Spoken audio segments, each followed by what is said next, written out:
આ લાઈટ ચાલુ શું કામ કરે? કોણે કરી? તમે કરી? તો આ લાઈટ કોણે કરી? ચાલુ જ હતી અમે અત્યારે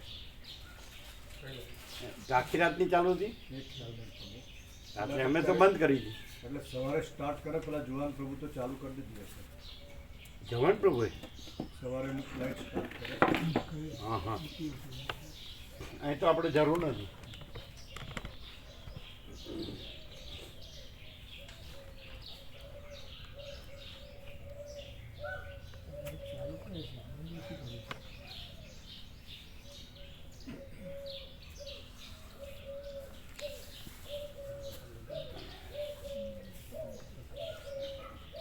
બળદેવ પ્રભુ આપ્યું?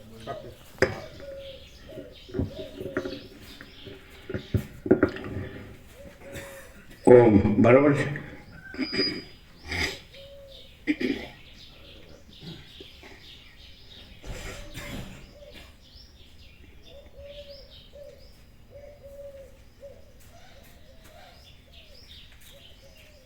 એટલે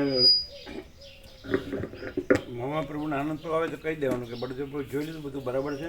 હા, નવું કાંઈ કરવાની જરૂર નહીં. એટલે આ છૂટી ગયું બાંધી દેવાનું બસ. હા બરાબર. અહીં કંઈ વધારે જરૂર નથી, આટલું તો ઘણું. પરમ ચિદાકાશ, પરમ જ્યોતિ, અખંડ જ્યોતિ, અનંત, પૂર્ણ, પરમ ચિદાકાશ, પરમ શાંતિ, સ્વયં સિદ્ધ, स्वयं प्रकाश, स्वयं पूर्ण, स्वस्वरूप, यही सब कुछ है, इसके सिवा कुछ नहीं है. शून्यभास, अनंत कोटि, महाकल्पो है ही नहीं. वशिष्ठ राम निर्वाण उत्तरार्थ રામ 38મો રામ. બીજું તમે આ જગ્યાએ જોઈ લીધી પણ આ ખુલ્લી કરી એ લોકોએ? હા જોયું તો એમાં આવું કર્યું હતું ચાલે, એટલે એનો ઉપયોગ થાય. એટલે પ્રસાદ લેવામણા તે બધા હોય છે ને વધારે, આ તો પૂરતું જ છે. અને ત્યાં બરાબર, તો ત્યાંનું માપ જોઈ લેજો. આવું એક જ થાય કે બે થાય આવા? બે કરો.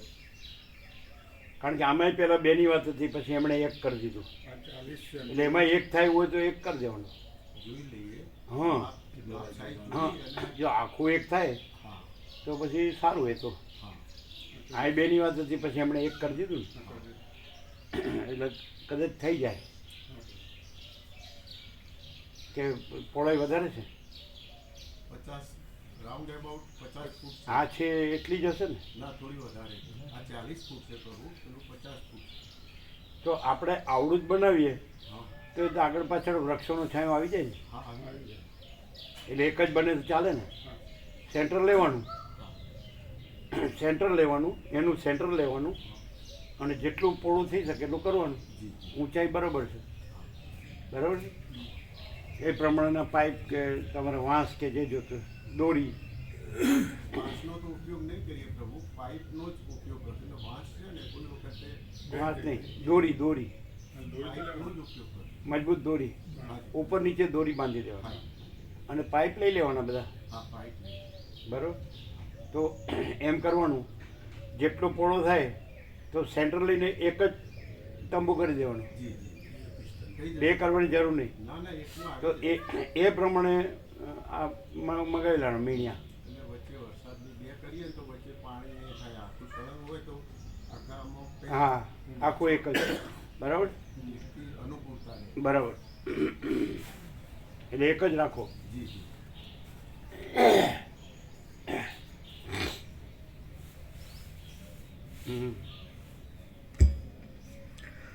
आद्य परब्रह्म सद्गुरु देव की जय. ओम श्री परमात्मने नमः. सद्ग्रंथों शिरोमणि श्री योग वासिष्ठ महारामायण छठ्ठું પ્રકરણ निर्वाण उत्तरार्ध प्रकरण पेज नंबर 1648 1648 सर्ग 174. નિર્વાણ પદ વિશે વર્ણન. આ 174માં સર્ગમાં સ્વપ્નની પેઠે જ પ્રબોધ વડે દ્રશ્યનો બાદ થઈ જતા અવશેષ રહેલા ચિદાત્માના પરમપદપણા વિશે વર્ણન કરવામાં આવશે. આનો અવાજ ઓછો છે.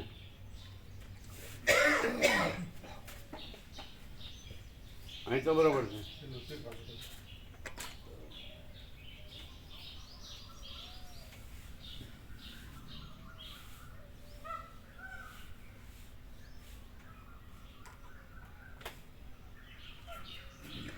વસિષ્ઠ બોલ્યા, સૃષ્ટિના આદિકાળમાં કેવળ ચિદાકાશ જ સ્વપ્નના અનુભવ પ્રમાણે જાણે જગત રૂપે ભાસતું હોય તેમ થઈ રહે છે. તેથી ત્રણેય લોક બ્રહ્મરૂપ જ છે. સૃષ્ટિઓ બ્રહ્મરૂપ સાગરના તરંગ જેવી છે અને તેમાં રહેલો જ્ઞાનરૂપ અનુભવ દ્રવરૂપ છે. જીવનમુક્ત પુરુષોને વ્યવહાર સિદ્ધિ માટે પ્રતીતિમાં આવતું જગત પણ જાણે કોઈ બીજી જ સૃષ્ટિ હોય તેવું ભાસે છે. તો પછી તેમાં દ્વિત્વ એકત્વ આદિ બીજું ક્યાંથી હોય? જેમ એક જ ચિદાકાશ નિદ્રારૂપ હોય સ્વપ્ન અને સુષુપ્તિ એ બંને રૂપ છે, તેમ ચિદાકાશનું એક જ આત્મ સ્વરૂપ દ્રશ્ય અને અદ્રશ્ય એ બંને રૂપે રહેલું છે. જો આ જગતનું વાસ્તવ સ્વરૂપ ઓળખવામાં આવે તો તે જાગ્રતમાં સ્ફુરી આવતા સ્વપ્નનગરના જેવું કેવળ બાધિત અને સ્ફૂર્તિ રૂપે આભાસ માત્ર જણાય છે. તો પછી તેમાં વિવેકી પુરુષને કેવી આસ્થા હોય? સૃષ્ટિનું સ્વરૂપ અને તેનો અનુભવ સૃષ્ટિના આરંભ કાળમાં પ્રતીતિમાં આવે છે. જો તેનું યથાર્થ સ્વરૂપ ઓળખવામાં આવે તો આ જગત જાગ્રતમાં બાધિત રૂપે સ્ફુરી આવતા સ્વપ્નનગરના જેવું બાધિત જણાય છે. જેમ સ્વપ્નનગર સંબંધી જુદા જુદા પ્રકારની વાસનાઓ સ્વપ્ન સમયે સત્ય જણાય છતાં જાગ્રત અવસ્થામાં તે અસત્ય છે, તેમ જાગ્રત સંબંધી વાસનાઓ વિશે પણ સમજવું. કદાચિત બીજા કોઈ પ્રકારે પ્રતિપાદન કરી દ્રશ્યનું કંઈ બીજું જ કારણ અહીં કલ્પવામાં આવતું હોય તો પછી બીજી કલ્પનાઓની અપેક્ષાઓ બંધ બેસતી નથી. ભ્રાંતિ માત્રપણાની કલ્પના શા માટે ન કરવી?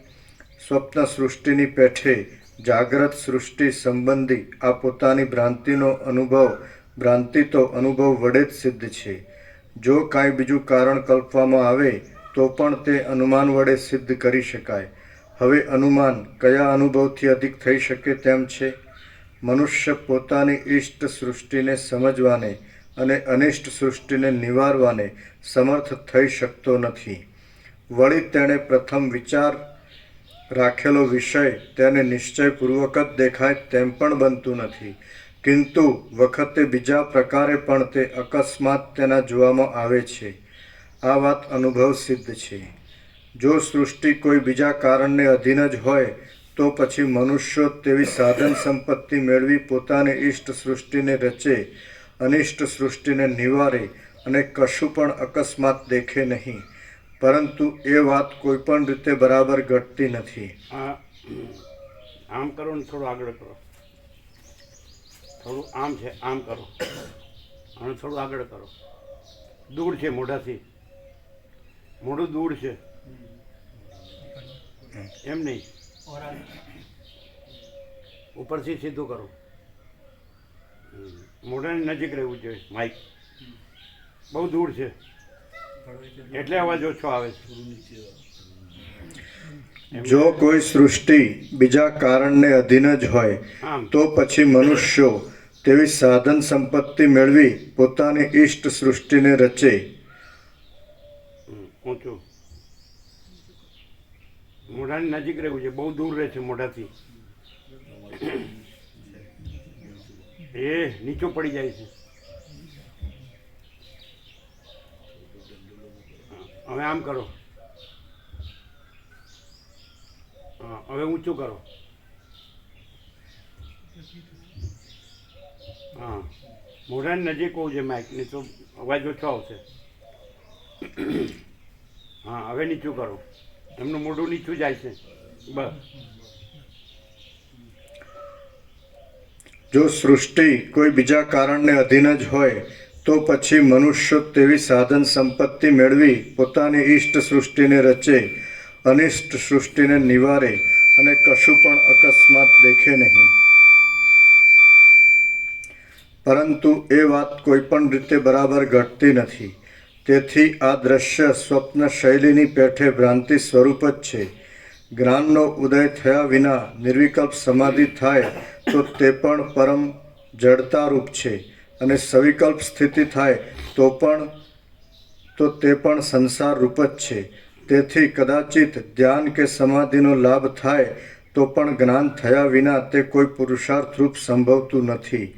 જો સવિકલ્પ ધ્યાન હોય તો તે સંસાર જેવું જ છે. જ્ઞાન થયા વગર તે જો નિર્વિકલ્પ હોય તો તે પણ પાષાણના જેવું પરમ જડ રૂપ છે. મોક્ષ કાંઈ પાષાણ જેવી જડ સ્થિતિરૂપ કે વિકલ્પાત્મક સંભવતો નથી. પાષાણના જેવી જડ નિર્વિકલ્પ સમાધિ વડે બીજું કશું પણ પ્રાપ્ત થતું નથી. પોતાની નિદ્રા વડે શું મળે છે? સૃષ્ટિનો અત્યંત અસંભવ છે. તેથી સારી રીતે જ્ઞાનનો ઉદય થતાં વિવેકી પુરુષની દ્રષ્ટિમાં સર્વ દ્રશ્ય ભ્રાંતિ માત્ર ભાસે છે. જીવનમુક્તપણાનો ઉદય થવો તે જ વાસ્તવિક રીતે નિર્વિકલ્પ સમાધિ કહેવાય છે. તે જ અત્યંત નિર્વાણ રૂપ છે અને તે જ મોક્ષ કહેવાય છે. અનંત સુષુપ્તિના જેવી તુર્ય અવસ્થા પણ તેને જ કહે છે. અને તેમાં યથાસ્થિતપણે રહી ક્ષોભને નહીં પામતા સર્વના પ્રકાશક આત્મારૂપે સ્થિતિ રાખવામાં આવે છે. જ્ઞાનમાં સારી રીતે એકરસ થઈ જવું તે ધ્યાન કહેવાય છે. વળી દ્રશ્યનો અત્યંત અસંભવ છે, તેથી આત્મ સ્વરૂપને યથાર્થ ઓળખવું તેને જ શ્રુતિઓ તથા તત્વવેત્તાઓ પરમ પદરૂપ કે પરમ પુરુષાર્થ રૂપ કહે છે. એ સ્થિતિ કાંઈ પાષાણના જેવી જડ નથી, તેમ સુષુપ્તિ જેવી પણ નથી. તે નિર્વિકલ્પ કે સવિકલ્પ નથી, તેમ સાવ શૂન્ય પણ નથી. તે દ્રશ્યના અત્યંત અસંભવ રૂપ છે તથા આદિ અનુભવ રૂપ છે. તે બ્રહ્મ જ સર્વરૂપ છે અને અપવાદ દ્રષ્ટિથી જોઈએ તો તે કશારૂપ નથી. હે પ્રિય રામચંદ્રજી, જે બ્રહ્મના જેવો નિર્વિકાર હોય છે તે જ તેને દેખે છે. જ્યારે સારી રીતે પ્રબોધનો ઉદય થાય છે ત્યારે જ પરમ નિર્વાણની પ્રાપ્તિ થઈ કહેવાય છે. તે દશામાં આ જગત યથાસ્થિતપણે રહ્યા છતાં પ્રલય જેવી અભાવ સ્થિતિને પ્રાપ્ત થઈ જાય છે. તેમાં આ એકતા કે અનેકતાની કલ્પના નથી, તેમાં કશું પણ નથી અને તેમાં કશાનો સંભવ પણ નથી. સર્વ સદ અસદ વસ્તુઓની સીમાના અંતરૂપ તે જ તત્વ કહેવાય છે. કેવળ દ્રશ્ય અત્યંત અસંભવિત છે એમ માનવાથી શુદ્ધ બોધનો ઉદય થાય છે અને તેથી સર્વ વિક્ષેપથી રહિત થવાય છે. પછી શાંતપણે જે કાંઈ નિરતિશય આનંદરૂપે સ્થિતિ રાખી રહેવું તે જ પરમ પદરૂપ છે એમ તમે સમજો. એ શુદ્ધ બોધ સર્વોત્તમ જ્ઞાનરૂપ છે. શાસ્ત્ર પરિચયથી પદ પદાર્થને જાણી શકનાર બુદ્ધિમાન અને નિરંતર મોક્ષના ઉપાયરૂપ આ શાસ્ત્રને વાંચનાર શુદ્ધ અધિકારી પુરુષ તેને અધ્યાત્મશાસ્ત્રના વિચારથી થયેલા જ્ઞાનરૂપ ઉપાય વડે મેળવી શકે છે. બીજા કશા ઉપાયથી તેની પ્રાપ્તિ થતી નથી. તીર્થાટન વડે, દાન વડે, સ્નાન વડે, બીજી વિદ્યા વડે, ધ્યાન વડે, તપ વડે, યોગ વડે કે યજ્ઞ વડે તેની પ્રાપ્તિ થતી નથી. આ સત્યરૂપે ભાસતું અનિર્વચનીય દ્રશ્ય ભ્રાંતિ માત્ર છે અને મિથ્યા છતાં જાણે સત્ય હોય તેવું ભાસે છે. જેમ નિદ્રાભાવથી રહિત ચિદાકાશ સ્વપ્ન રૂપે પ્રતીતિમાં આવે છે તેમ ચિદાકાશ જ જગતના આકારે પ્રતીતિમાં આવે છે. જે ભ્રાંતિ હોય તે કોઈ દિવસ તપ તીર્થ આદિ વડે શાંત થતી નથી. જો કે તપ તીર્થ આદિ વડે સ્વર્ગની પ્રાપ્તિ થાય છે. નીચું કરો, મોઢું નીચું જાય છે, માઇક નીચું કરો.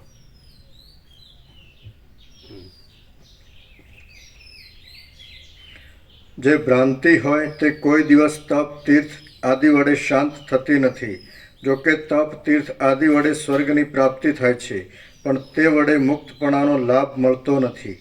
આ જગતમાં જો સારી શુદ્ધ બુદ્ધિ વડે અધ્યાત્મશાસ્ત્રના અર્થનો વિચાર કરવામાં આવે તો તેથી થયેલા આત્મજ્ઞાનરૂપ મોક્ષના ઉપાયથી જ એ ભ્રાંતિ શાંત થાય છે, બીજા કશાથી થતી નથી. જેમ સૂર્યના પ્રકાશથી અંધકારમય રાત્રિ ક્ષય પામે છે તેમ અત્યંત પ્રકાશ આપનાર નિર્મળ શાસ્ત્રાર્થ વડે આ સર્વ ભ્રાંતિ નિવૃત્ત થાય છે. જેમ પવનની અંદર તેની ચપળતા રહી છે અને જળની અંદર દ્રવપણું રહ્યું છે, તેમ ચિદાકાશની અંદર ઉત્પત્તિ, સ્થિતિ અને લયના આભાસો પ્રતીતિમાં આવે છે. જેમ વડનો આકાર ધારણ કરવાની ચમત્કૃતિ વડના બીજ આદિ દ્રવ્યોની અંદર જ રહી છે અને પવનની જેમ અહર્નિશ તેની ચલન શક્તિ રહેલી છે, તેમ શબલ બ્રહ્મરૂપી ચિદાકાશની અંદર આ જગતની યથાસ્થિત સૃષ્ટિ તથા તેની સ્થિતિ અનન્ય રૂપે રહેલી છે અને છેવટે તેમાં જ તે લય પામી જાય છે. શ્રીયોગ વાસિષ્ઠ મહારામાયણમાં નિર્વાણ પ્રકરણના ઉત્તરાર્ધનો નિર્વાણ ઉપદેશ નામનો સર્ગ 174મો સમાપ્ત. સર્ગ 175મો. ચિદાકાશ જ અજ્ઞાનથી જગત રૂપે ભાસે છે. આ 175મા સર્ગમાં જ્યાં સુધી મૂર્ખતા હોય ત્યાં સુધી ચિદાકાશ જ વિના કારણે કેમ જાણે જગત રૂપે થઈ રહેલું હોય તેમ ભાસે છે અને શાસ્ત્ર વડે મૂર્ખતાની નિવૃત્તિ થતાં ચિદાત્મા બંધથી રહિત મુક્ત થઈ જાય છે એ વિશે વર્ણન આવશે. વસિષ્ઠ બોલ્યા, સર્વના આદિ કારણરૂપ ચિદાકાશ સ્વપ્નની પેઠે વિવર્ત ભાવને પામીને દ્રશ્ય ભાવને ધારણ કરી લે છે. તે જીવોના દેહના તાદાત્મ્યપણાનો અધ્યાસ થવામાં પ્રથમ મુખ્ય કારણરૂપ થાય છે. હવે પ્રથમ આરંભ સમયમાં જ દ્રશ્ય જેવી કોઈ પણ જુદી વસ્તુ જ નથી, તો તે ચિદાકાશના દેહરૂપ કેમ થઈ શકે? હે નિષ્પાપ રામચંદ્રજી, સૃષ્ટિના આદિકાળમાં આ સર્વ સ્વપ્નના અનુભવ જેવું જ છે. તે વિના બીજા પ્રકારે આ સૃષ્ટિ અને પરલોક દેખાતા છતાં પણ સિદ્ધ થઈ શકતા નથી.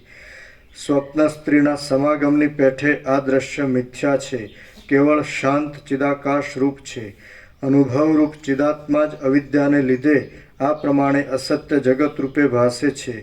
જે કાંઈ આ જગત રૂપે ભાસે છે તે શૂન્ય, સ્વચ્છ, અનાદિ, અનંત અને નિર્મળ ચિદ ધાતુરૂપ છે. જ્યાં સુધી પરમાત્માનું વાસ્તવ સ્વરૂપ ન ઓળખવામાં આવે ત્યાં સુધી તે અવિદ્યારૂપ તથા સંસારી જીવરૂપ પ્રતીતિમાં આવે છે. પરંતુ જો તેનું વાસ્તવ સ્વરૂપ ઓળખવામાં આવે તો જીવભાવ અને દ્રશ્યભાવ ટળી જાય છે અને તે પરબ્રહ્મ રૂપ જ જણાય છે. કેમ કે અનાદિ અને અનંત એવા શુદ્ધ ચિદાકાશની અંદર અવિદ્યા આદિ મેલ ક્યાંથી હોય? જે શુદ્ધ સાક્ષી ચૈતન્ય છે તે જ સ્વપ્ન નગર રૂપ છે અને જે ચિદાકાશ છે તે જ જગત રૂપ છે. તો પછી સૃષ્ટિના આદિકાળમાં પૃથ્વી આદિનો સંભવ જ ક્યાં છે? જીવ ચિદાકાશ રૂપ છે અને જીવ રૂપે ભાસતા ચિદાકાશની સૃષ્ટિમાં જ પૃથ્વી આદિ નામો તથા મન અને બુદ્ધિ આદિ કલ્પનાઓ કરવામાં આવી છે. જળમાં જેમ તરંગ હોય છે અને પવનમાં જેમ ચલન શક્તિ રહી હોય છે, તેમ ચિદાકાશની અંદર બુદ્ધિપૂર્વક નહીં પણ સ્વાભાવિક રીતે જ જગતનું ભાન થાય છે અને તે નિરાધાર છે. જગતનું ભાન થયા પછી ચિદાકાશે જીવભાવ વડે તેની અંદર પ્રવેશ કર્યો અને હું હિરણ્યગર્ભ જગતનો સર્જનહાર છું એવા અભિમાનને તથા ઐશ્વર્યને ધારણ કર્યું. પછી તેણે બુદ્ધિ આદિની અને પૃથ્વી આદિની કલ્પના કરી. એ કલ્પના સદરૂપ અને અસદરૂપ છે તથા ચિદાકાશના એક વિવર્ત રૂપ છે. અત્યંત સ્વચ્છ આ મહાચૈતન્ય જ જગત રૂપે વિવર્ત ભાવથી પ્રતીતિમાં આવે છે અને તેનું જ સૃષ્ટિ એવું નામ પણ છે. તેથી જગત ચિદાકાશ રૂપ છે, બીજું કશું નથી. હે પ્રિય રામચંદ્રજી, આ પ્રમાણે વાસ્તવિક દ્રષ્ટિએ જોતા કશો પણ વિવર્ત જ નથી, પણ જે કાંઈ છે તે સ્વચ્છ ચિદરૂપ તત્વ છે. જે ચિન્માત્ર તત્વ એક છે તેની કલ્પના જ આ જગતના આકારે પોતાના સ્વરૂપની અંદર પોતા વડે જ પ્રસરી રહી છે. ચિદાકાશની અંદર આવી રીતે રહેલું છે તથા જગતનું મૂળ સ્વરૂપ પૂર્ણ ચિદાકાશ જ છે. જેમ સ્વપ્ન અવસ્થામાં સાક્ષી ચૈતન્ય જ જાણે ચિત્તરૂપ અને દ્રશ્યરૂપ થઈ રહ્યું હોય તેવું જણાય છે, તેમે પૂર્ણ ચિદાકાશ જ જાગ્રતમાં પણ જાણે ચિત્તરૂપ અને દ્રશ્યરૂપ થઈ રહેલું હોય તેવું જણાય છે. બીજા પ્રકારે કોઈપણ કારણની સિદ્ધિ ઘટી શકતી નથી અને સૃષ્ટિના આરંભકાળમાં બીજું કશું સત્ય કારણ નથી. તેથી પોતાનો આત્મા જ પોતાની મેળે ચિદાકાશને દ્રશ્ય રૂપે દેખે છે.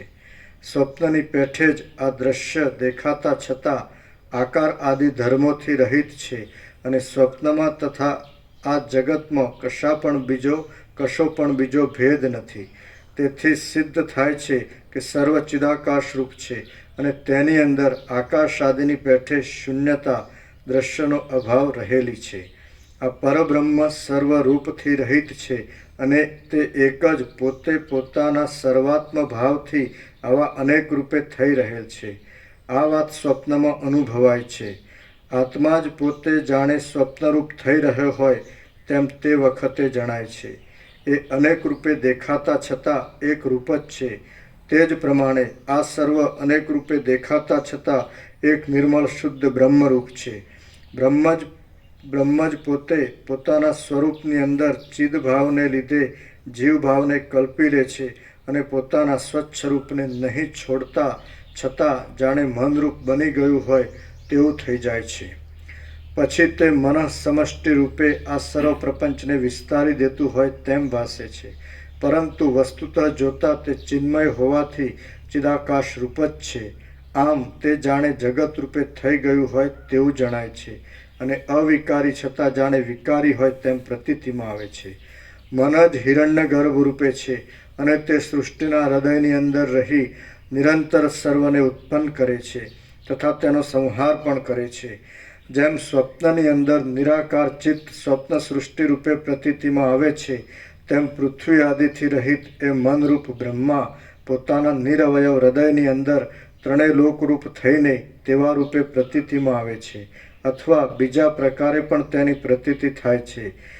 એક અને નિરાકાર એ મન દેહરૂપે જગત રૂપે તથા અહંકાર રૂપે અનંતરૂપ બની જાય છે અને પોતાના મૂળ અધિષ્ઠાન રૂપ પૂર્ણ શુદ્ધ સ્વરૂપને અવિદ્યા વડે ઢાંકી દઈ બોધ તથા અબોધ એ બંને રૂપ જડ ચેતન રૂપ થઈ જાય છે. અહીં પૃથ્વી આદિ કશું નથી, દેહ પણ નથી અને બીજો દ્રશ્ય ભાવ પણ નથી, પરંતુ માત્ર ચિદાકાશ રૂપ મન જ જગત રૂપે પ્રતીતિમાં આવે છે. આવી દ્રષ્ટિ વડે જોઈએ તો પણ વિચાર કરતા આ કશું નથી, કેવળ એક રસ ચિન્માત્ર તત્વ જ પોતાના સ્વરૂપની અંદર પોતા વડે આવા પ્રકારે ભાસે છે. જેમાં વાણી પહોંચી શકતી નથી તે અવર્ણ્ય સ્વરૂપને ઓળખી લઈ જીવનમુક્ત પુરુષ મૌની નિશ્ચળ થઈ રહે છે અને તે વ્યવહારમાં પ્રવૃત્ત છતાં ચિદાકાશ થઈ રહી મૌનીના જેવી સ્થિતિને ધારણ કરે છે. પ્રબોધને પામેલો એ ઉત્તમ પુરુષ મૌનનો આશ્રય લે છે અને અનંત અપાર નિઃસીમ અને નિરતિશય આનંદ ઘન ચિન્માત્ર તત્વરૂપ થઈ જાય છે. જેમ જળની અંદર અજ્ઞાનપૂર્વક સ્વાભાવિક રીતે દ્રવપણાને લીધે આવર્ત ચક્રી આદિની ઉત્પત્તિ થાય છે તેમ બ્રહ્મની અંદર સ્વાભાવિક રીતે જ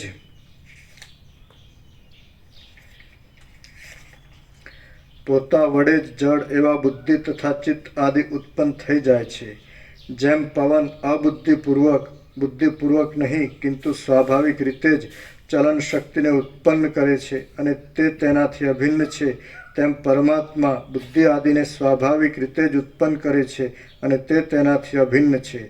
જેમ વાયુના સ્વરૂપથી કાંઈ તેની ચલન શક્તિ ભિન્ન નથી, જેમ ચિન્માત્ર છતાં ચિદાભાસ કહેવાતા અવિનાશી જીવો કાંઈ પરમાત્માના સ્વરૂપથી ભિન્ન નથી. હે જ્ઞાનીઓમાં શ્રેષ્ઠ, ચિદાકાશ, બ્રહ્મ, ચિન્માત્ર, આત્મા, ચૈતન્ય, મહાન, પરમાત્મા ઇત્યાદિ સર્વ પર્યાયો અદ્વિતીય પરમ તત્વના જ છે. બ્રહ્મ અવિદ્યાના આવરણના યોગે ચક્ષુની પેઠે ઉન્મેષ તથા નિમેષ આંખ મીંચવી ને ઉગાડવી તેને ધારણ કરે છે, તેમજ પવનની પેઠે ચપળતા તથા સ્થિરતાને પણ તે જ ધારણ કરે છે. બ્રહ્મનો જેવો પ્રલયરૂપ નિમેષ છે તેવો જ સૃષ્ટિરૂપી ઉન્મેષ પણ છે અને તે જગત કહેવાય છે. દ્રશ્ય એ એક પરબ્રહ્મનો ઉન્મેષ આંખ ઉગાડવી છે અને દ્રશ્યનો પ્રલય તેના નિમેષરૂપ આંખ મીંચવી છે. જેમ નેત્રલોકમાં ઉન્મેષ નિમેષનો લય થાય છે તેમ બ્રહ્મમાં એ બંનેનો લય થાય છે. આથી એક નિરાકાર બ્રહ્મ જ અવશેષ રહે છે. નિમેષ અને ઉન્મેષ, ઉત્પત્તિ અને પ્રલય એ બંનેમાં નિર્વિકાર પરબ્રહ્મ એક જ સ્થિતિમાં રહે છે. ચિદાકાશમાંથી દ્રશ્યના અસ્તિત્વનું અને તેના અભાવનું સ્ફુરણ થાય છે. તેથી દ્રશ્ય સત અને અસત કહેવાય છે અને ચિદાકાશ સદાકાળ કેવળ સત્તારૂપ સત્ય છે. વસ્તુતઃ જોતા નિમેષ કાંઈ ઉન્મેષથી ભિન્ન નથી અને ઉન્મેષ કાંઈ નિમેષથી ભિન્ન નથી. કેમ કે એ બંનેને અધિષ્ઠાન દ્રષ્ટિ વડે જોઈએ તો તે એક જ છે. તેવી જ રીતે સૃષ્ટિરૂપ શરીરને ધારણ કરનાર શબલ બ્રહ્મની દ્રષ્ટિ વડે જોઈએ તો સૃષ્ટિ તથા પ્રલય એ બંને એક રૂપ છે. માટે આ સર્વ યથાસ્થિતપણે રહ્યા છતાં શાંત પર બ્રહ્મરૂપ છે એમ તમે સમજો. તે ઉત્પન્ન જ થયું નથી, જન્મજરા આદિ વિકારથી રહિત છે, શાંત આકાશરૂપ છે અને પરબ્રહ્મની સાથે એકરસ રૂપે જ રહેલ છે. આકાશ જેમ પોતાના વાસ્તવિક રૂપમાં રહ્યા છતાં શામ રૂપે પ્રતીતિમાં આવે છે, તેમ ચિદાકાશ પણ જાણે દ્રશ્યરૂપ થઈ રહ્યું હોય તેવું દેખાય છે. ચિદાકાશનો વિવર્ત જ આવા રૂપે ભાસે છે અને જગત એ એક તેનું શરીર છે. આ દ્રશ્ય ઉત્પન્ન થયું નથી, તેનો નાશ પણ થતો નથી, તેમ તે અનુભવમાં પણ આવતું નથી. કિંતુ અદ્વિતીય એવું ચિદાકાશ કેવળ પોતાના સ્વરૂપની અંદર પોતે જ ચમત્કાર ઉત્પન્ન કરે છે. મહાચિદાકાશરૂપી મણિની આ દ્રશ્ય નામની એક પ્રભા કાંતિ પોતાના ઉત્પત્તિ ક્ષેત્રરૂપ એવા ચિદાકાશરૂપી મણિથી જુદી નથી. જોકે તે જુદા જેવી લાગે છે તો પણ જેમ સૂર્યના પ્રકાશથી તેની ગરમી જુદી નથી, તેમ તે ચિદાકાશથી જુદી નથી. જોકે નાના પ્રકારે સ્થિતિવાળું આ સર્વ ચિત્તમાં સ્ફુરે છે તો પણ તે સર્વ પરમ મંગલમય એક શાંત પરબ્રહ્મ રૂપ જ છે. જેમ સુષુપ્તિ સ્વપ્નના જેવી પ્રતીતિમાં આવે છે, તેમ બ્રહ્મ જ સૃષ્ટિ જેવું જણાય છે. સત્ય હો કિંવા અસત્ય હો, કાર્ય હો કિંવા કારણ હો, પણ જે દેશકાળમાં જેવા પ્રકારે ચિદાકાશ તેને પ્રસારી દે છે તેવા પ્રકારે તે ચિદાકાશ અનુભવમાં આવે છે. પછી તે સત્ય હો કે અસત્ય હો તે વિચારવાનું કાંઈ કામ નથી. બીજા કોઈ પ્રકારે જગતનો જડભાવ ઘટતો નથી. તેથી જગતનું કાંઈ પ્રધાન પરમાણુ આદિ કારણ કલ્પવામાં આવતું હોય તો પણ સ્વપ્ન તુલ્ય આ પ્રપંચ જગત રૂપે થઈ રહેલા પરમાત્માનું જ સ્વરૂપ છે. એટલે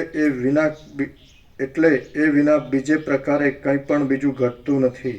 પ્રમાણની ગતિ જ્યાં નથી પહોંચતી એવા પરબ્રહ્મમાંથી આ જગત અભિન્ન રૂપે ઉદય પામેલું છે. તેથી એ જગત પણ પ્રમાણને ઉલ્લંઘીને અનિર્વચનીયપણે રહેલું છે. આમ વસ્તુતઃ જોતા કશું પણ થયું જ નથી. જેનું ચિત્ત જે વિષયમાં રસિક હોય છે તેના ભાવને મનની લાગણીને લીધે તે પ્રાપ્ત થાય છે. આથી એક બ્રહ્મમાં જ રસિક રહેનાર ચિત્ત બ્રહ્મભાવને પ્રાપ્ત થાય છે. મનુષ્યનું ચિત્ત હંમેશા જેની અંદર લાગ્યું રહે છે અને ઇન્દ્રિયો પણ જેમાં પરાયણ થઈ રહે છે તેને જ તે મનુષ્ય વસ્તુ સ્વરૂપ સમજે છે અને તે તેને સ્ફુટપણે જાણવામાં પણ આવે છે. જે ચિત્ત બ્રહ્મમાં જ એક રસિક થઈ રહે છે તે ક્ષણવારમાં બ્રહ્મરૂપ થઈ જાય છે. જેનું હૃદય જે વિષયમાં રસિક અને આસક્ત હોય છે તે તેને સત્ય સમજે છે. જેનું ચિત્ત દ્રઢ નિશ્ચય વડે જેમાં વિશ્રાંત થઈ રહ્યું હોય છે તેને તે જ પરમાર્થ દ્રષ્ટિ વડે સત્ય ભાસે છે. સદાચારને લીધે વ્યવહાર માટે જો કે તે બીજી ક્રિયા પણ કરે છે, પણ તેમાં તેનો અભિનિવેશ હોતો નથી. જો જગત વિશે મારા વર્ણવેલા ક્રમ પ્રમાણે સંપૂર્ણ રીતે વિચાર કરવામાં આવે તો સર્વ સત્તા માત્ર જોવામાં આવે છે અને દ્વિત્વ એકત્વ આદિ કશી પણ કલ્પના છે જ નહીં. જેઓ અદ્રશ્ય બ્રહ્મને જ દ્રશ્યરૂપ, સદરૂપ, અસદરૂપ, સાકાર અને નિરાકાર સમજે છે તેમની દ્રષ્ટિમાં કોઈ દેશકાળમાં કર્તા કે ભોગતા જીવ છે જ નહીં. તેમ સાવ નથી એમ પણ નથી, કેમ કે જીવ બ્રહ્મરૂપે અવશેષ રહે છે. જેમ અજ્ઞાની પથિકને વિકટ માર્ગમાં ચોરની ભ્રાંતિ ઉત્પન્ન કરવાને કોઈ થુંબડું થઈ રહ્યું હોય છે, તેમ પોતાના સ્વરૂપની અંદર અનાદિ અનંત એકરસ શાંત બ્રહ્મ જ આવા જગત રૂપે રહેલ છે. નિષ્કલંક બ્રહ્મ જ બુદ્ધિ આદિ રૂપે બુદ્ધિ સમષ્ટિ રૂપ હિરણ્યગર્ભ આદિ જગતના આકારે થઈ રહેલ છે. જેમ કે જે શાંત આકાશ છે તે જ શૂન્ય છે એમ તમે સમજો. જેમ આકાશની અંદર મચ્છરા મોવાળાના જેવા આકારો વગેરે સત અસત રૂપે અનિર્વચનીયપણે જાણે તેનાથી જુદા રહ્યા હોય તેવા ભાસે છે, તેમ પરબ્રહ્મની અંદર બુદ્ધિ આદિની સ્થિતિ સમજવી. જેમ આકાશની અંદર શૂન્યપણું અભિન્ન રૂપ રહ્યું છે, તેમ સત્તા સામાન્ય રૂપ પરબ્રહ્મની અંદર બુદ્ધિ આદિ, દેહ આદિ અને સંકલ્પ આદિ અનેક પદાર્થો અભિન્ન રૂપે રહ્યા છે. સુષુપ્તિમાંથી સ્વપ્નમાં પ્રવેશ કરનારા અને એક નિદ્રામાં જ ચિત્તને ધારણ કરતા છતાં સ્વપ્ન સૃષ્ટિમાં રહેલા જીવનું જેમ દ્વિત્વપણું હોતું નથી, તેમ તે સમયે બીજા અનેક સ્વપ્ન પદાર્થો દેખાવાથી એકત્વ પણ નથી હોતું. આ પ્રમાણે બ્રહ્મનું સમજવું. ચિદાકાશની આ સ્વચ્છ કાંતિ આ પ્રમાણે વિવર્ત રૂપે પ્રકાશે છે. બાકી વસ્તુતઃ જોતા તો હે પ્રિય રામચંદ્રજી, તેનો કશો વિવર્ત પણ છે જ નહીં. તે તો સ્વચ્છ સ્વરૂપમાં જ સદાકાળ રહેલું છે. ચિદાકાશની અંદર પોતાના નિર્મળ સ્વરૂપે જ રહેલું છે અને તે યથાસ્થિતપણે રહ્યા છતાં સ્વપ્નની પેઠે જાણે જળ દ્રશ્યરૂપ થઈ રહેલું હોય તેમ ભાસે છે. પરબ્રહ્મ સિવાય બીજી વસ્તુની બીજી કોઈ પણ પ્રકારે ઉત્પત્તિ નથી તથા બીજું કોઈ સત્ય કારણ પણ નથી. પ્રથમ ચિદાકાશ પોતાના આત્માને જ દ્રશ્યરૂપ દેખે છે. સૃષ્ટિના આદિકાળમાં જ નિરાકાર ચિદાકાશનું પોતાનું સ્વરૂપ જ દ્રશ્યરૂપ ભાસે છે અને તે ખરી રીતે જોતા સ્વપ્ન, સંકલ્પ તથા મિથ્યા જ્ઞાનની પેઠે કેવળ બ્રહ્મરૂપ છે. એ દ્રશ્ય સ્વપ્નની પેઠે સર્વધર્મથી રહિત ચિદાકાશ રૂપ જ છે, કેમ કે તેમાં કોઈ પણ ધર્મ રહ્યો નથી. પરમાર્થ વસ્તુનો વિકારી અને ધર્મવાળો આકાર અવિદ્યારૂપી મેલને લીધે જ પ્રતીતિમાં આવે છે. માટે એ દ્રશ્ય સ્વપ્નનગરના જેવું છે. ધર્મવાળું પ્રતીતિમાં આવતા છતાં ધર્મરહિત છે. અધિષ્ઠાન ચૈતન્યથી અભિન્ન છે અને નિરંતર અવિવેકીઓને આવા જગતના આકારે રહેલું દેખાય છે. સ્વપ્ન પર્વતની પેઠે દ્રશ્ય સ્વચ્છ અધિષ્ઠાન ચૈતન્ય રૂપ છે. તે પોતાના અધિષ્ઠાનથી જરા પણ જુદું નથી. માટે ચિદાકાશ રૂપે અવશેષ રહેનાર ચિદાકાશ આકાશથી પણ અતિ સૂક્ષ્મ છે. પરબ્રહ્મ સર્વરૂપથી રહિત છે અને તે જ આ દ્રશ્યરૂપ બની જઈ સૃષ્ટિરૂપે થઈ રહેલ છે. આ વાત સ્વપ્નમાં અનુભવમાં આવે છે. તે સમયે આત્મા જ સ્વપ્નનગર આદિરૂપ થઈ રહેલો ભાસે છે. બાકી સ્વપ્નમાં રચાયેલ નગર આદિ સૃષ્ટિ કાંઈ સત્ય હોતી નથી. ઘર આદિ પદાર્થોનો કંઠ નાડીના છિદ્ર આદિ પ્રવેશમાં અત્યંત અસંભવ છે. તેથી પ્રથમ દીઠેલું છે તે જ આ ઘર આદિ છે એવી પ્રત્યભિજ્ઞા સંભવતી નથી. તેમજ તેમાં સંસ્કાર કે સ્મૃતિની પણ સત્તા હોતી નથી. માટે એ ત્રણેયને છોડી દઈ બ્રહ્મ સત્તાનું નિદ્રા દોષને લીધે જે કાંઈ અન્યથા ભાન થાય છે તેની જ દીઠેલા અર્થની સમાનતા ઉપરથી મૂઢોએ સ્મૃતિ આદિ સંજ્ઞાઓ કલ્પી છે એમ સમજવાનું છે. જેમ જળની અંદર તરંગો વારંવાર ઉઠતા રહે છે અને પાછા તેમાં જ લયને પ્રાપ્ત થતા રહે છે, તેમ સર્વ દ્રશ્ય અધિષ્ઠાનરૂપ ચિદાકાશમાં ઉત્પન્ન થાય છે અને પાછું તેમાં જ લય પામી જાય છે. આથી તે દ્રશ્ય અધિષ્ઠાન ચૈતન્યથી ભિન્ન નથી. આ જગતનું પણ તે જ પ્રમાણે સમજી લેવાનું છે. સર્વ વિધિઓ અને સર્વ નિષેધો સદૈવ ભિન્ન રૂપે અને મિશ્ર રૂપે પરબ્રહ્મની અંદર રહેલા છે અને નથી પણ રહેલા. માટે બ્રહ્મ સત્ય છે અને તે જ સર્વરૂપ થઈ રહેલા છે. તો પછી તેના સર્વશક્તિમાનપણાને લીધે તેમાં શું ન હોય? સત્તા જ સર્વરૂપ થઈ રહેલી છે અને તેને લીધે સર્વ એ બ્રહ્મ સત્તારૂપ છે. ભ્રમણ કરનાર બાળકને વૃક્ષ, ગિરી, નદી આદિના સમૂહો સાથેની આ પૃથ્વી ભમતી લાગે છે અને બીજાઓને પૃથ્વી ફરતી નથી એમ ભાસે છે. આ બંને વાત પોતાની દ્રષ્ટિ વડે સત્ય છે. પૃથ્વીના ભ્રમણનું પોતાને જે ભાન થાય છે તે મિથ્યા છે એમ ભ્રમણ કરનાર જાણતો હોય તો પણ સ્થિરતાના અભ્યાસ વિના તેની ભમતી દ્રષ્ટિ શાંત થતી નથી. તે જ પ્રમાણે જગતની ભ્રાંતિ પણ મિથ્યા છે, છતાં તત્વજ્ઞાનના અભ્યાસ વિના તે શાંત થતી નથી. મોક્ષના ઉપાયરૂપ આ શાસ્ત્રનો તત્વજ્ઞ ગુરુને સેવા આદિથી વશ કરી તેના મુખથી વ્યાખ્યાન કરાવી શ્રવણ કરવાનો અભ્યાસ કરવો એ દ્રશ્યની શાંતિ કરવાનો ઉત્તમ ઉપાય છે. તેના વિના તેના જેવો બીજો કોઈ ઉપાય થયો નથી અને થશે પણ નહીં. ચિત્તના સ્વરૂપની સ્થિતિ સંસાર સાથે નિત્ય સંબંધ રાખે છે. તેથી ચિત્ત જાગ્રત તથા સ્વપ્નમાં રહેલું હોય ત્યારે અને તે લય પામે ત્યારે તેને યત્ન વડે રોકવામાં આવે તો પણ તે રોકાતું નથી. બાકી બોધ વડે જ્યારે તે બાધિત થઈ જાય છે ત્યારે સંસારને દેખતું નથી. દ્રશ્ય અને શરીર એ બંને વિના ચિત્ત નિરંતર રહી શકતું નથી. તેમની સાથે તેનો નિત્ય સંબંધ છે. આ જન્મમાં અથવા જન્માંતરમાં બોધનો ઉદય થયા પછી તે બંને છેવટે પોતાની મેળે જ શાંત થઈ જાય છે. જેમ પવન તેની ચપળતા અને તેથી થનારા વાદળાના સૈન્ય એ ત્રણેય તેના કારણનો અભાવ થતાં શાંત થઈ જાય છે, તેમ બોધ થતાં ચિત્ત, દ્રશ્ય અને શરીર એ ત્રણેય શાંત થઈ જાય છે. ચિત્ત, દ્રશ્ય અને શરીર એ ત્રણેયનું કારણ અવિદ્યા છે અને તે શુદ્ધ બુદ્ધિવાળા પુરુષને આ શાસ્ત્ર વાંચવામાં આવતા શાંત થઈ જાય છે. પદ પદાર્થને જાણનારો વિવેકી પુરુષ ખેદને પામી જઈ જો નિવૃત્ત ન થઈ જાય તો આ ગ્રંથનો જે કાંઈ પ્રથમનો ભાગ તેનાથી ન સમજાયો હોય તે પાછળથી તેના સમજવામાં આવી જાય છે. માટે ભ્રાંતિની નિવૃત્તિ કરવા માટે આ શાસ્ત્ર ઉપાયરૂપ છે એમ તમે સમજો. તે બીજાના જેવું સાધારણ નથી પણ અસાધારણ છે એમ અનુભવમાં આવે છે. તેથી આ મહાશાસ્ત્રોનો આખો ભાગ કે અડધો ભાગ યથાશક્તિ વિચારવો એટલે દુઃખનો ક્ષય થાય. જો કદાચ આ ઋષિ પ્રણીત છે માટે સ્મૃતિરૂપ હોવાથી સર્વના મૂળરૂપ ઉપનિષદ વિચારીશું એવા પ્રમાદથી આ શાસ્ત્રમાં રુચિ ન થતી હોય તો પછી કોઈ બીજા ઉપનિષદ આદિ આત્મવિદ્યાના શાસ્ત્રનો વિચાર કરવો. અવિચારરૂપ અનર્થ અવસ્થાને વૃથા ગાળવી નહીં, પરંતુ જ્ઞાનના સારરૂપ શ્રવણ આદિ ઉપાય વડે બોધને પ્રાપ્ત કરી લઈ દ્રશ્યનો આત્મામાં લય કરી દેવો. અહો, આયુષ્યની એક ક્ષણ પણ સર્વરત્નો આપવાથી મળી શકતી નથી, તો પછી તેને વૃથા ગાળવી એ એક મોટો પ્રમાદ છે.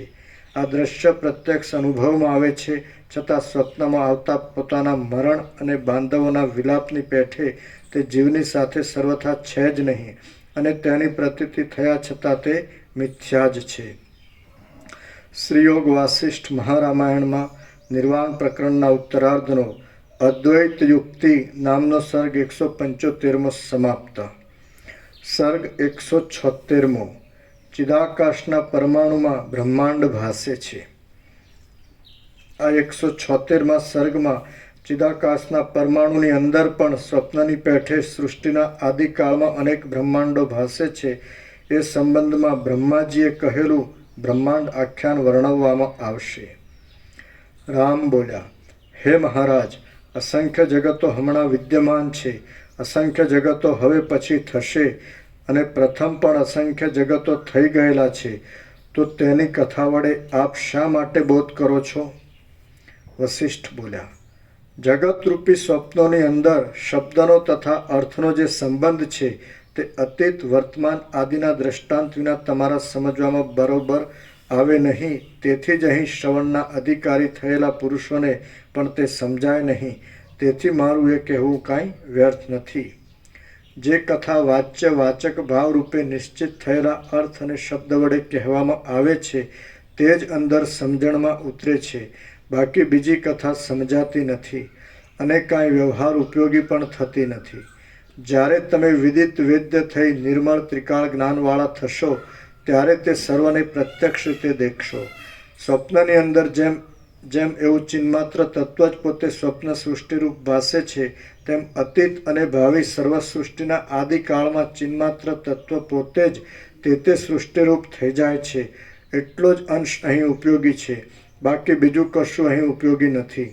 ચિદાકાશના પ્રત્યેક પરમાણુ ભાગમાં પણ અસંખ્ય જગત સમૂહો રહ્યા છે અને તેમના વ્યવહારોના સમૂહની ગણતરી કરવાને કોણ સમર્થ થઈ શકે?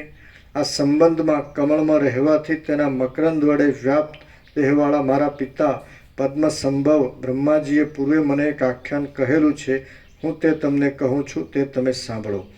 પૂર્વે કોઈ એક સમયે બ્રહ્માજીને પૂછ્યું કે આ જગતનો સમૂહ કેટલો મોટો છે અને કયા અધિષ્ઠાનની અંદર તેની પ્રતીતિ થાય છે તે આપ મને કહો. મારા આવા પ્રશ્નથી તે નીચે પ્રમાણે બોલ્યા. બ્રહ્મા બોલ્યા, હે વસિષ્ઠ ઋષિ, બ્રહ્મ જ આ સર્વ જગતરૂપ ભાસે છે. સત્પુરુષોને તે બ્રહ્મ સત્તા રૂપે અનંત જણાય છે અને અવિવેકીઓને તે જગત રૂપે અનંત જણાય છે. મારી પાસેથી કાનને શોભાવે એવું આ એક શુભ આખ્યાન સાંભળો. તે બ્રહ્માંડ પિંડ અથવા બ્રહ્માંડ આખ્યાન નામથી ઓળખાય છે. આકાશમાં રહેલી શૂન્યતાની પેઠે અને પવનની અંદર રહેલી શુદ્ધ ચલન શક્તિની પેઠે ચિદાકાશની અંદર ચિદાકાશથી અભિન્ન રૂપે રહેલો ચિદાકાશનો એક પરમાણુ રહેલો છે. આકાશ જેમ પોતામાં શૂન્ય ભાવને દેખે છે તથા પવન જેમ ચલન શક્તિને દેખે છે, તેમ તેણે પોતાના આત્માની અંદર પોતાની મેળે જ સ્વપ્નની પેઠે પોતાનો જીવભાવ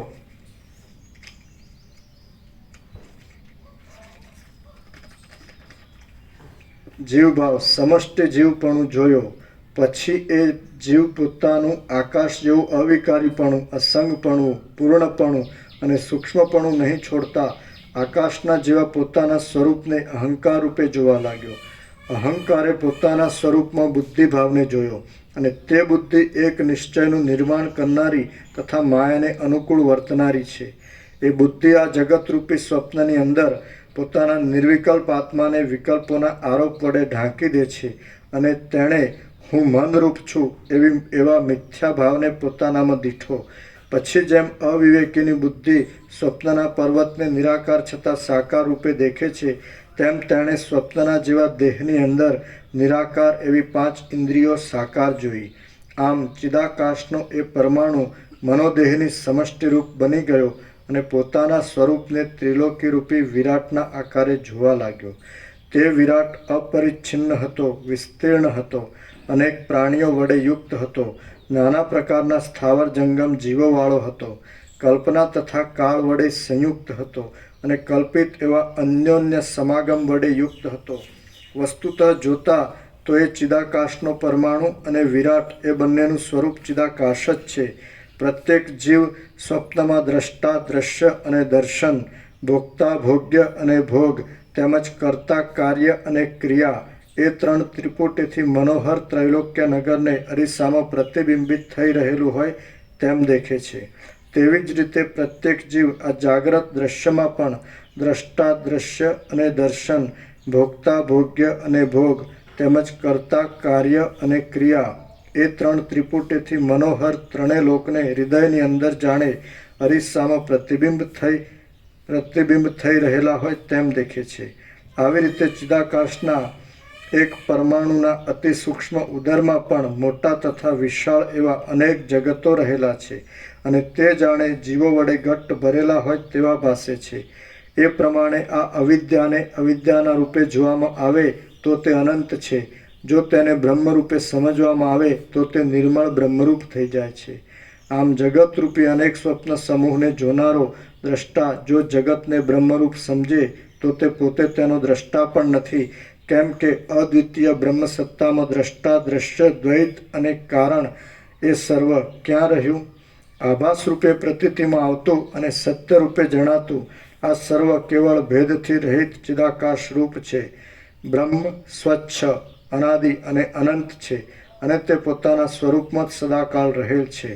જેમ સમુદ્રમાં યથેચ્છ ઉછળા કરતા તરંગના વેગથી ચપળ થઈ રહેલા જળના પરમાણુઓના અસંખ્ય સમૂહો રહ્યા છે, તેમ પરમાત્માની અંદર બ્રહ્માંડોના લાખો સમૂહો ભિન્ન નહીં છતાં ભિન્ન જેવા થઈ રહ્યા છે એમ સૂક્ષ્મ બુદ્ધિ વડે જોતા ભાસે છે. શ્રી યોગ વાસિષ્ઠ મહારામાયણમાં નિર્વાણ પ્રકરણના ઉત્તરાર્ધનો બ્રહ્માંડ ઉપાખ્યાન નામનો સર્ગ 176મો સમાપ્ત. સર્ગ 177મો. જ્ઞાન થતાં જગત બ્રહ્મરૂપ જ છે. આ 177મા સર્ગમાં કલ્પના દ્રષ્ટિ વડે જોતા સકારણ અને વાસ્તવિક દ્રષ્ટિથી જોતા અકારણ આ જગત મોહ વડે સ્વપ્ન જેવું છે અને જ્ઞાન થતાં તે બ્રહ્મરૂપ જ છે એ વિશે વર્ણન કરાશે. રામ બોલ્યા, હે મહારાજ, સ્વપ્ન સંકલ્પ આદિની પેઠે જો વિના કારણે જ આ જગત બ્રહ્મરૂપ પરમપદમાંથી ઉત્પન્ન થતું હોય તો પછી વિના કારણે સર્વ ઇચ્છિત વસ્તુની સિદ્ધિ થવાનો સંભવ છે. તો બીજી ધાન્ય આદિ વસ્તુ કોઈપણ દેશકાળમાં વિના કારણે ખેડ, વૃષ્ટિ, પોંક આદિ વિના કેમ થતી નથી? વસિષ્ઠ બોલ્યા, અનાદિ વ્યવહારની અંદર જે માણસ જે વસ્તુને જેવા દ્રઢ અધ્યાસ વડે જેવા પ્રકારની કલ્પી લે છે તે માણસને તે વસ્તુ તેવા કાર્ય રૂપે કે કારણ રૂપે દેખાય છે. એમ જો ન હોય તો બીજા કારણના અભાવને લીધે કશી કલ્પના પણ સંભવે નહીં. આ દ્રશ્યને જે માણસ પોતાના મન વડે જેવા પ્રકારનું કલ્પી લે છે તેવા પ્રકારનું તે તેને સમજે છે અને દેખે છે. તેમ વળી બીજો માણસ જેવા પ્રકારે પોતાની કલ્પના હોય તે પ્રમાણે તેને દેખે છે. જેમ ચૈતન્યવાળો પુરુષ કેશ નખ આદિ જડ ભાગ વડે યુક્ત પ્રતીતિમાં આવે છે તેમ આ જગત પણ ચિદ અંશ અને જડ અંશ એ બંને વડે યુક્ત છે. તેમાં કલ્પના અને તેનો અભાવ એ બંને રહેલા છે. સ્વભાવ સિદ્ધ તાત્વિક દ્રષ્ટિથી જોતા તો તે બ્રહ્મરૂપ છે. વિના કારણે પદાર્થોની સ્થિતિ અને કારણપૂર્વક પદાર્થોની સ્થિતિ એ બંને બ્રહ્મની અંદર રહેલ છે. કેમ કે બ્રહ્મ પોતે સર્વશક્તિમાન છે. જો કદાચિત કોઈ દેશકાળમાં બ્રહ્મથી જુદી કાંઈ બીજી દ્રશ્ય વસ્તુ હોય તો હજી તેમાં કારણના વિકલ્પોની સંયોગ ઘટે, પરંતુ જ્યાં અનાદિ અને અનંત શાંત બ્રહ્મરૂપ જ છે તથા તે જ એક અનેક રૂપે ભાસે છે, ત્યાં પછી કોનું શું કારણ હોય? અહીં કશું ઉત્પન્ન પણ થતું નથી અને કશાનો નાશ પણ થતો નથી, પણ એક અનાદિ અનંત બ્રહ્મ જ સ્થિર થઈ રહેલ છે અને તે ચિદાકાશ રૂપે છે. શું કારણ હોય? શા માટે હોય? કોનું હોય? ક્યાં હોય અને શાથી હોય? અથવા શું, કોનું કારણ, ક્યાં, શા માટે અને શું કારણથી ન હોય? અહીં શૂન્ય પણ નથી, અશૂન્ય પણ નથી, સત પણ નથી, અસત પણ નથી, તેમ મધ્યમપણું પણ નથી. એ મહાશૂન્ય પદની અંદર એ સર્વનું અસ્તિત્વ કે અસ્તિત્વનો અભાવ એ કાંઈ પણ નથી. વસ્તુતઃ આ કશું રૂપ, આ કશું પણ નથી, અથવા જે કાંઈ છે કે નથી તે સર્વ બ્રહ્મરૂપ છે એમ તમે સમજો.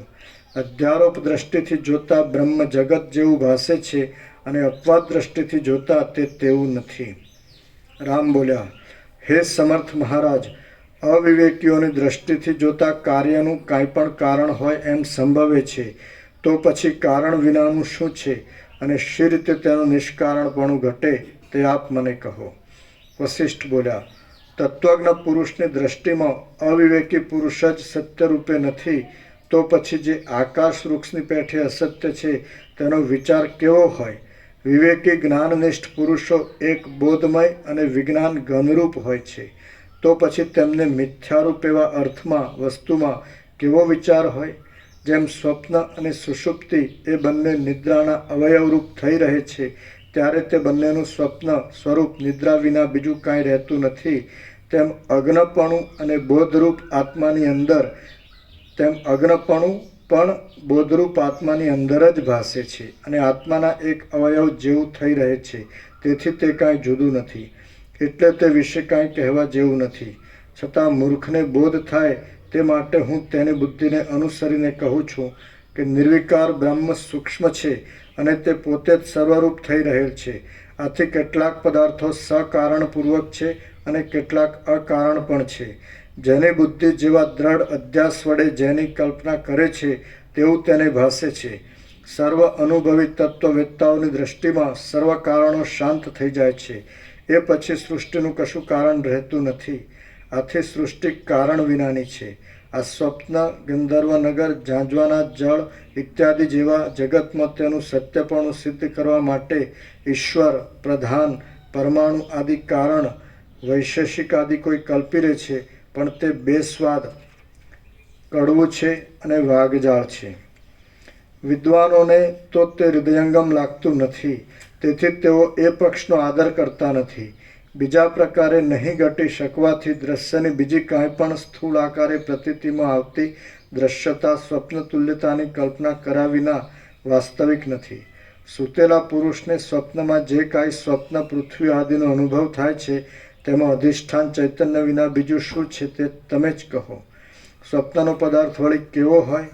સ્વપ્નના પદાર્થોનું વાસ્તવ સ્વરૂપ ન ઓળખાય ત્યાં સુધી તેઓ અત્યંત મહામોહને ઉત્પન્ન કરે છે, પરંતુ જાગ્રતમાં તેમનું સ્વરૂપ ઓળખાયાથી તેઓ મોહને ઉત્પન્ન કરતા નથી. તે જ પ્રમાણે સૃષ્ટિનું પણ સમજી લેવાનું છે. જ્ઞાન થતાં સુધી જ તે મોહ કરાવે છે. કદાચિત શુષ્ક તર્કથી અને હઠના આવેશથી અનુભવમાં ન આવી શકે એવું કોઈ કારણ કલ્પી લેવામાં આવે તો તે મૂર્ખતાનો એક ખોટો આગ્રહ છે. અથવા તો જેમ અગ્નિની ઉષ્ણતા, જળનું શીતળપણું અને સર્વ તેજનું પ્રકાશપણું એ સ્વાભાવિક છે, તેમ સર્વ પદાર્થની ભિન્ન ભિન્ન સ્થિતિમાં તેનો તેવો સ્વભાવ જ કારણરૂપ છે અને આત્મામાં અજ્ઞાનરૂપ ઉપાધિનો સંપર્ક સ્વાભાવિક છે. આમ થવામાં સ્વભાવ વિના બીજું શું કારણ હોય? એક જ ધ્યેય વસ્તુ સેંકડો ધ્યાન કરનારને પ્રાપ્ત થાય છે, તેમાં શું કારણ છે? અને ગંધર્વનગરમાં તથા સંકલ્પનગરમાં ખડી થઈ ગયેલી ભીતનું શું કારણ છે? ધર્મ આદિ નિરાકાર છે, તેથી તે પરલોકમાં સાકાર દેહના કારણરૂપ સંભવતું નથી. તો પછી સૃષ્ટિ આદિમાં ભોગને પ્રાપ્ત થનાર દેહનું શું કારણ હોય? વિજ્ઞાનવાદીઓના મતમાં માનવામાં આવતું વિજ્ઞાન પણ નિરાકાર છે. તો તે અનંત અને ઉત્પન્ન થઈ નાશ પામનારા ભીત વગેરે સાકાર તથા પરમાણુ વગેરે નિરાકાર પદાર્થોનું કારણ કેમ ઘટી શકે? સ્વભાવનો એવો સ્વભાવ જ છે કે તે કારણરૂપ થઈ જાય છે, એમ સ્વભાવવાદીઓનું કહેવું છે. પણ એ તો એક સ્વભાવના બીજા પર્યાય શબ્દની કલ્પના કરવા જેવું છે. માટે સર્વ પદાર્થો અને તેનું કારણ એ સર્વ અજ્ઞાનીઓને વિના કારણે જ ભ્રાંતિરૂપ ભાસે છે. તત્વજ્ઞ પુરુષની દ્રષ્ટિમાં તો સર્વ કાર્ય સન્માત્ર રૂપે રહેલું છે અને તે કારણમાંથી ચિદાકાશના ચમત્કાર રૂપે આવિર્ભાવ પામે છે તથા તેમાં જ પાછું તિરોહિત થઈ જાય છે. જેમ સ્વપ્નમાં દ્રવ્યને લઈ જનારા ચોરોએ કરેલા તાડન બંધન આદિ સ્વપ્નનું મિથ્યાપણું જણાયાથી પછીથી જાગ્રતમાં પીડા કરતું નથી, તેમ તત્વદર્શન થયા પછી જીવિત પણ દુઃખ આપી શકતું નથી.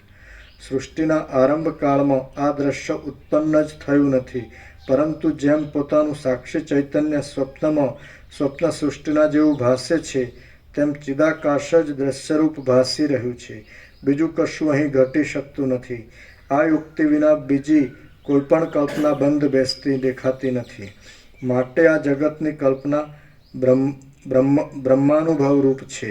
જેમ શુદ્ધ અને એકરસરૂપ જળની અંદર તરંગો, ચક્રીઓ તથા દ્રવપણું વગેરે સર્વ રહ્યા હોય છે, તેમ બ્રહ્મ જ પોતાના સ્વરૂપની અંદર સર્વના આકારે ભાસી રહેલ છે. નિર્મળ પવનની અંદર ચપળતાની ચકરીઓ રહી હોય છે અને તે વિવર્તાદિ રૂપે ભાસે છે, તેમ બ્રહ્મરૂપ પવનની અંદર આ સૃષ્ટિની ચપળતા રહી છે અને તે એમ ભાસે છે. જેમ આકાશની અંદર રહેલું અનંતપણું, છિદ્ર અને શૂન્યપણું વગેરે તત્વદ્રષ્ટિમાં રહી જોઈએ તો આકાશરૂપ જ છે, તેમ આ સ્થાવર જંગમ સૃષ્ટિ પણ વસ્તુતઃ જોતા ચિદાકાશરૂપ છે. નિદ્રા આદિમાં સારી રીતે અનુભવમાં આવતા સ્વપ્નના પદાર્થો મિથ્યા જ હોય છે, કેમ કે તે આત્માથી કાંઈ જુદા નથી. તે પ્રમાણે સૃષ્ટિ, સ્થિતિ અને પ્રલય ચિદૈકરસ આત્માની અંદર અભિન્ન સત્તાથી રહ્યા છે. શાંત તથા શુદ્ધ આત્માને વિશે જેમ નિદ્રાની ઘાટી સ્થિતિમાં સ્વપ્ન સુષુપ્તિનો ભાવ રહેલો હોય છે, તેમ ચિદાકાશમાં જગતની સ્થિતિ છે. મનુષ્ય જેમ નિદ્રાની અંદર એક સ્વપ્નમાંથી બીજા સ્વપ્નમાં ગમન કરે છે, તેમ જન્મ આદિ વિકારથી રહિત પરમાત્મા પોતે જ પોતાની સત્તામાં એક સૃષ્ટિમાંથી બીજી સૃષ્ટિઓ રૂપ થઈ જાય છે. સ્વપ્નના અનુભવ પ્રમાણે આ ચિદાકાશ પૃથ્વી આદિથી રહિત છે, છતાં તે જાણે તેથી યુક્ત હોય તેમ ભાસે છે. જેમ પશ્યંતી નામની સૂક્ષ્મ વાણીના ઘટપટ આદિ સર્વ પદાર્થો અભિન્ન સત્તાથી રહ્યા છે, તેમ ભૂતકાળની તથા ભવિષ્યકાળની સર્વ સૃષ્ટિ મહાચૈતન્ય સત્તાની અંદર અભિન્ન સત્તાથી રહી છે. જેમ પશ્યંતી વાણીમાં તેનું પોતાનું સ્વરૂપ જ શબ્દ આદિ રૂપે ભાસે છે, તેમ ચિદાકાશની અંદર ચિત્ત સત્તાથી ચિદાકાશ પોતે જ સૃષ્ટિઓ રૂપ ભાસે છે. તેથી તેઓ પણ ચિન્મય જ છે. જ્યાં બીજું કાંઈ નથી જ ત્યાં પછી શાસ્ત્ર શું છે અને કથાઓના વિચારોનું પ્રયોજન પણ શું છે?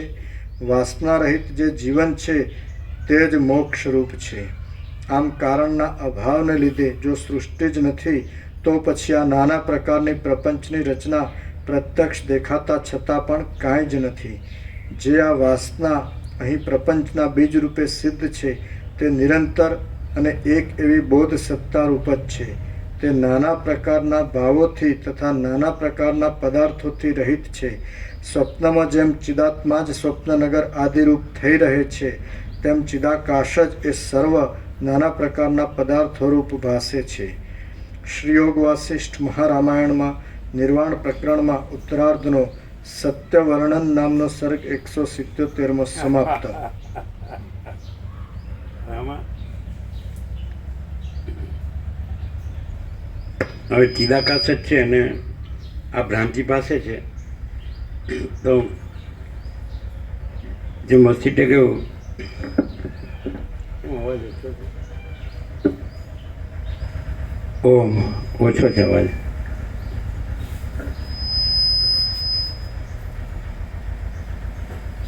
ઓમ ઓમ ઓમ કેમ એમ શું થયું?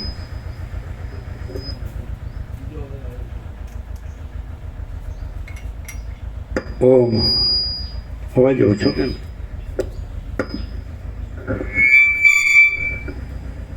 ઓમ ઓમ જેમ વસિષ્ઠે કહ્યું કે હું સંપૂર્ણ ભ્રાંતિ રહિત શુદ્ધ સ્વરૂપ છું, એ નિર્વિવાદ છે અને એ જ કૃત્યતા છે. તો આમાં તો ધારો કે ભ્રાંતિ થઈ કે મારો જન્મ થયો છે ને આ સૃષ્ટિ છે,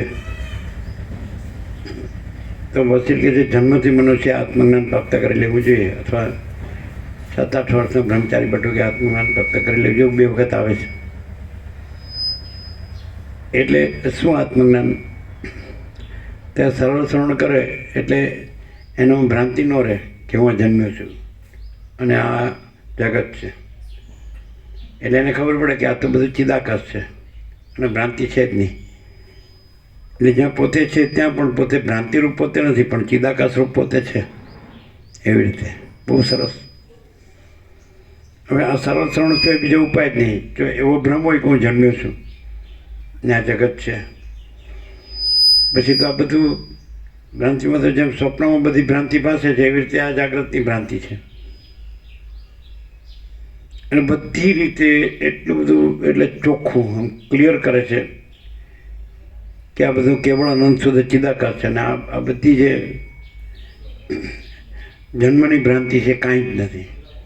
બધા પાસામાં મને સરળ શ્રવણ કરે એટલે એને હવે એમાં જ્ઞાન શબ્દ લાવે છે. એટલે કેવળ જ્ઞાન છે. એ કેવળ જ્ઞાન છે એ જ કેવળ ચિદાકાશ છે,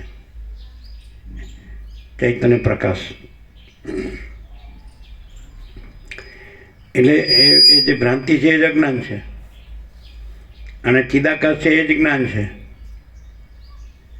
એટલે ચિદાકાશ તો છે જ અને ભ્રાંતિ તો છે જ નહીં. એવો વિવેક આમાં એકદમ સ્થિર થઈ જાય છે. એટલે બધી રીતે વારંવાર માણસને જે ભ્રાંતિ રૂટ થઈ ગઈ છે એ છે જ નહીં એમ ક્લિયર થઈ જાય. ચિદાકાશ તો છે જ, એ તો સ્વયં પ્રકાશ છે, શુદ્ધ ચૈતન્ય, અનંત શુદ્ધ ચિદઘન હિ અનંત શુદ્ધ ચિદઘન. એમ અવાજ ઓછો છે નહીં? અવાજ ઓછો છે ને? શું થયું છે?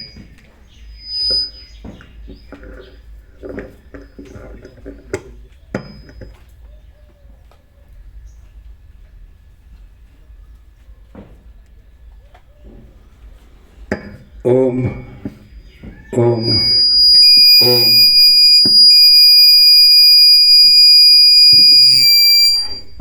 ઓમ. માનો કે અત્યારે આપણે આ બેઠા છીએ ને બોલીએ છીએ ને સાંભળીએ છીએ ને વિચારીએ છીએ, જાણીએ છીએ, સમજીએ કાંઈ પણ, તો એકચ્યુઅલી આ બધું કેવળ અનંત શુદ્ધ ચિદાકાશ છે, ચૈતન્ય પ્રકાશ રૂપી આકાશ ચિદઘન. જેમ કે આકાશ બધે રહેલું છે એમ ચિદાકાશ બધું બધે રહેલું છે. અને આ ભ્રાંતિ છે એ કાંઈ નથી. આજે અત્યારે આપણને દેખાય છે. તો એ જેમ સ્વપ્નની ભ્રાંતિ જણાય છે તો જે હોય એ જણાય છે, જે ન હોય નથી જણાતો. તો સ્વપ્ન તો નથી, એ તો ભ્રાંતિ છે. પણ જણાય છે એ પ્રકાશ છે, પ્રકાશ જણાય છે, ભ્રાંતિ નથી જણાતી. ન હોય નથી જણાતું. જણાવું એ પ્રકાશનો પર્યાય છે. જેમ કે સૂર્ય છે એ પ્રકાશ છે, તો જણાય છે, તો પ્રકાશ છે ત્યાં જ આ બધું જણાય છે જગત. પણ પ્રકાશમાં જગત ભ્રાંતિ નથી. એટલે જે ભ્રાંતિ છે જગત એ નથી જણાતું, જે પ્રકાશ છે એ જણાય છે. પ્રકાશને પ્રકાશમાં ભ્રાંતિ બે વસ્તુ નથી. આ તો વસીટના 3 દ્રષ્ટાંત તો પેટર્ન છે, આકાશ ને સૂર્ય અને મહાસાગર. તો મહાસાગરના મોજાનું જળ એનું હાલવું દુલવું હલનચલન અને મોજા, તો હલનચલન જણાય છે ને મોજા જણાય છે એવું ન કહેવાય. મૂળ તત્વ છે એ જ પ્રકાશે છે એટલે જણાય છે. જણાવવું એટલે પ્રકાશવું એટલે પ્રકાશ. તો મહાસાગર જણાય છે અને હાથમાં જળ લઈએ તો હાલવું દુલવું નથી ને મોજાય નથી એટલે ભ્રાંતિ છે. એટલે ભ્રાંતિ જે કાંઈ નથી એવી ભ્રાંતિ જણાય છે એવું ન કહેવાય. જે છે મૂળ તત્વ એ જણાય છે એમ કહેવાય. એટલે આખું અનંત જળ ઘન મહાસાગર જણાય છે એમ કહેવાય. એમ અનંત આ પ્રકાશ ઘન એ પ્રકાશ જણાય છે એમ કહેવાય. કારણ કે અને પ્રકાશમાં કોઈ ભ્રાંતિ નથી એટલે પ્રકાશને એકદમ યથાર્થ ઓળખીએ. જેમ મહાસાગરનું જળ યથાર્થ ઓળખીએ તો ચાલવું દૂરવું નથી ને મોજાય નથી, એમ પ્રકાશને યથાર્થ ઓળખીએ એના કેવળ સ્વરૂપમાં, શુદ્ધ સ્વરૂપમાં, તો પછી આ દ્રશ્ય ભ્રાંતિ ન દેખાય. જેમ મહાસાગરના જળને યથાર્થ ઓળખીએ તો અંદર હલનચલન એવી જુદી ભ્રાંતિ ન દેખાય અને મોજા એવી જુદી ભ્રાંતિ ન દેખાય. એમ પ્રકાશને એના કેવળ સ્વરૂપમાં ઓળખ્યા તેમાં પછી આ બધી દ્રશ્ય ભ્રાંતિ ન દેખાય. ભ્રાંતિ નથી દેખાતું, નો વે નથી દેખાતું મને પ્રકાશ તો. અને છે પ્રકાશ છે ને પ્રકાશ જ પ્રકાશે છે. સ્વયં મહાચિદાકાશ આખું એકલું પ્રકાશ જ છે. તો આ બધું મહાચિદાકાશ છે, સ્વયં પ્રકાશ, સંપૂર્ણ પ્રકાશ. પણ જે ભ્રાંતિથી રહે તો એને ન અનુભવાય. જે કેવળ પ્રકાશ સ્વરૂપે રહે તો જ અનુભવાય. મહાસાગર પોતાના કેવળ સ્વરૂપે જ મહાસાગર અનુભવાય. એ જ્યાં હાલવા દુલવા રૂપ ભ્રાંતિ છે, હલનચલન રૂપ ભ્રાંતિ છે અને મોજા રૂપ ભ્રાંતિ છે, ત્યાંથી એમ કેવળ સ્વરૂપ ન ઓળખાય, મહાસાગર ન ઓળખાય. તો હાલવું દુલવું હલનચલનની ભ્રાંતિ જ દેખાય ને મોજાની ભ્રાંતિ જ દેખાય. તેવી રીતે જે આ સૃષ્ટિની ભ્રાંતિ છે, સંસારની ભ્રાંતિ, જગતની કહ્યું કે બ્રહ્માંડની કહ્યું કે જે કાંઈ દ્રશ્યની કહ્યું, તો ભ્રાંતિરૂપ રહીને કેવળ સ્વરૂપ જે કેવળ પ્રકાશ છે એ ન ઓળખાય. કેવળ પ્રકાશ રૂપે જ કેવળ પ્રકાશ છે, એ જ કેવળ જ્ઞાન છે. એટલે કેવળ જ્ઞાન છે એ જ કેવળ ચૈતન્ય છે, એ જ કેવળ પ્રકાશ છે. તો કેવળ જ્ઞાન રૂપે રહે એટલે સંપૂર્ણ ભ્રાંતિ રહિત શુદ્ધ સ્વરૂપ. તો જ આ બધું કેવળ પ્રકાશ સ્વરૂપ છે એવું અનુભવાય. પ્રકાશ સ્વરૂપે જ પ્રકાશ સ્વરૂપ અનુભવાય. બહુ મસ્ત છે. એટલે દાખલા કે સ્વપ્ન ભ્રાંતિ રૂપે રહીને જાગ્રત ન અનુભવાય તો સ્વપ્ન ભ્રાંતિ જ અનુભવાય. સ્વપ્નમાં બધું સ્વપ્ન દ્રષ્ટા, સ્વપ્ન દ્રશ્ય એવું બધું હોય ને, અને સ્વપ્ન ફેરફાર પામતું હોય તો જાગ્રત રહીને જ જાગ્રત અનુભવાય. સ્વપ્ન બ્રહ્મ રહીને જાગ્રત ન અનુભવાય. બહુ મસ્ત છે. તો એવી રીતે કેવળ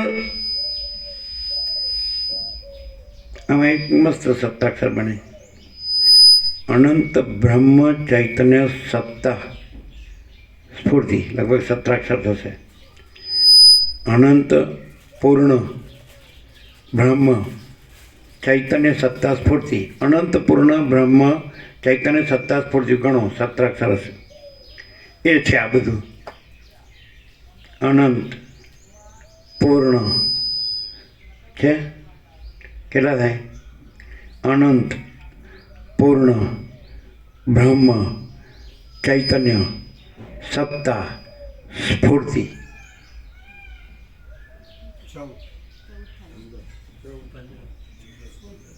ચૈતન્ય સત્તા સ્ફૂર્તિ અમારે 17 ગણ્યા હતા.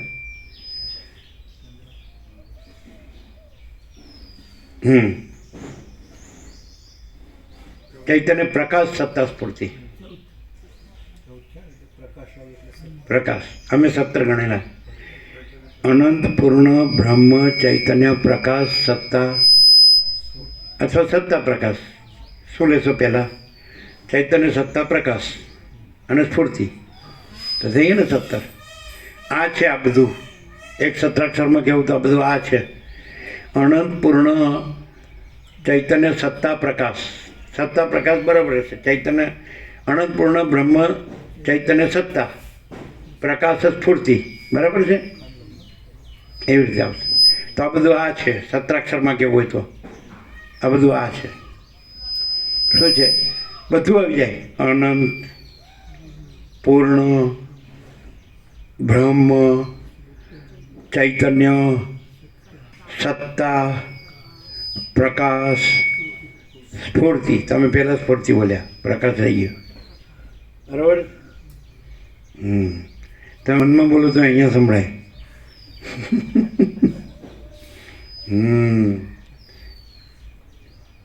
એ મોટેથી નહોતો બોલ્યા.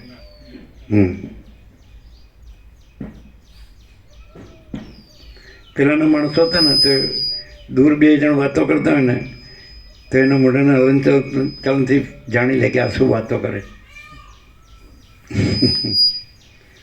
તમે બધું આવી ગયું, કાંઈ બાકી નહીં.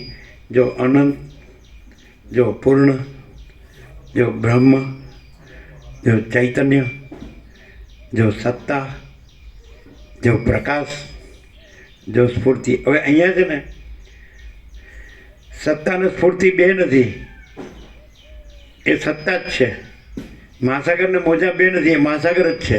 જળ અને તરંગ 2 નથી, જળ જ છે. અને અહીંયા સ્ફૂર્તિ શબ્દ એ પ્રકાશવાચક જ છે, સત્તાવાચક જ છે. આપણે કે ચૈતન્ય સત્તા પ્રકાશ સ્ફૂર્તિ, તો એ સત્તા પ્રકાશ છે અને સત્તા પ્રકાશ સ્ફૂર્તિ એ સત્તા પ્રકાશ છે. તો આને સમ્યક જ્ઞાન કહેવાય કે આ બધું શું છે એમ.